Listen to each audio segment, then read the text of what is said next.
নমস্কার, কেমন আছেন সবাই? দেশীয় স্বাদের রান্নাঘরে আপনাদের সকলকে আরও একবার স্বাগত জানাচ্ছি। আজকে আপনাদের সামনে নিয়ে এসেছি ঘ্যাটকোলের রেসিপি। আমরা দক্ষিণবঙ্গের মানুষরা এটা ঘ্যাটকোল বলি, আবার অনেকে বলে খারকোল। তো আজকে রান্না করছি ঘাটকোলের যে ডাটাটা, ওটা খোসা ছাড়িয়ে এভাবে ছোটো ছোটো টুকরো করে কেটে নিয়েছি।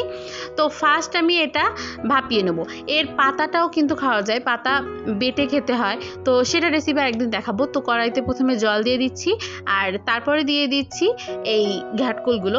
তো জলটা আপনারা একটু ট্রাই করবেন, একেবারে বেশি দেওয়ার চেষ্টা করবেন না, একটুখানি জল দেবেন। আর তারপরে একটু ভালোভাবে দেখে নেবেন যেন একেবারে সিদ্ধ হয়ে না যায়।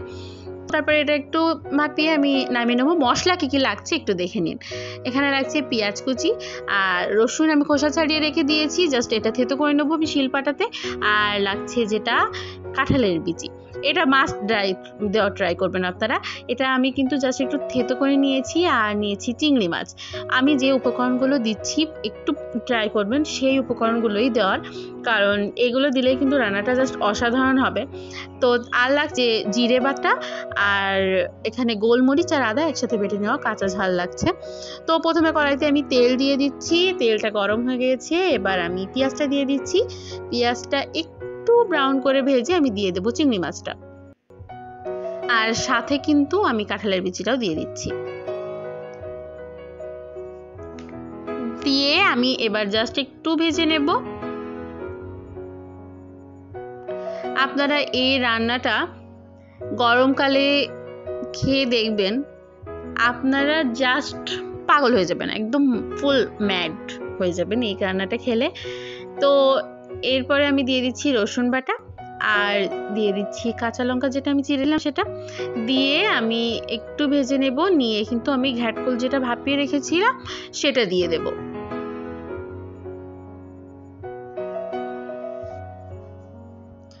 এখন আমি কিন্তু দিয়ে দিলাম, তারপরে একটু নেড়ে নিচ্ছি আমি। তারপরে আমি এখানে দিয়ে দিচ্ছি পরিমাণ মতো লবণ আর হলুদ দিয়ে আমি কিন্তু এবার এটা ভেজে নেব। তো আমি এটা কিন্তু 80% এভাবে ভেজে নেব। তারপরে আমি যে মশলাটা করেছিলাম সেই মশলাটা দেব, কারণ মশলাটা আগে দেব না, দিলে কড়াইতে নিচে লেগে যাবে, তখন বেশি মশলাটা পুড়ে যাবে, তেতো হয়ে যাবে। তো প্রথমে আমি এটা সুন্দর করে একটু ভেজে নিচ্ছি, প্রায় 80% আমি ভেজে নেব। তারপরে কিন্তু আমি মশলাটা এবার দিয়ে দিচ্ছি। দেখুন এভাবে এই পর্যায়ে এসে গেলে মশলাটা দিয়ে দেবেন। দিয়ে আপনারা যেমন নামাতে চান, আপনারা যদি একটু চান একটু সবুজ সবুজ নামাতে পারেন। আমরা একটু বেশি করে ভাজি করি যাতে গাল ধরার কোনো চান্স না থাকে। তো তারপরে এইভাবে ভেজে নিয়ে কিন্তু আমি এটা নামিয়ে নেব।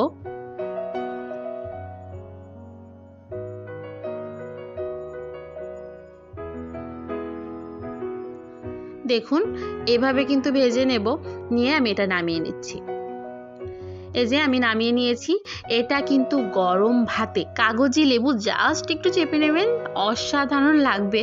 আপনারা এটা করে আমাদের অবশ্যই জানাবেন কেমন লেগেছে। সবাই ভালো থাকবেন, আমাদের পাশে থাকবেন, আমাদের চ্যানেলটি সাবস্ক্রাইব করে দিবেন। সবাইকে ধন্যবাদ।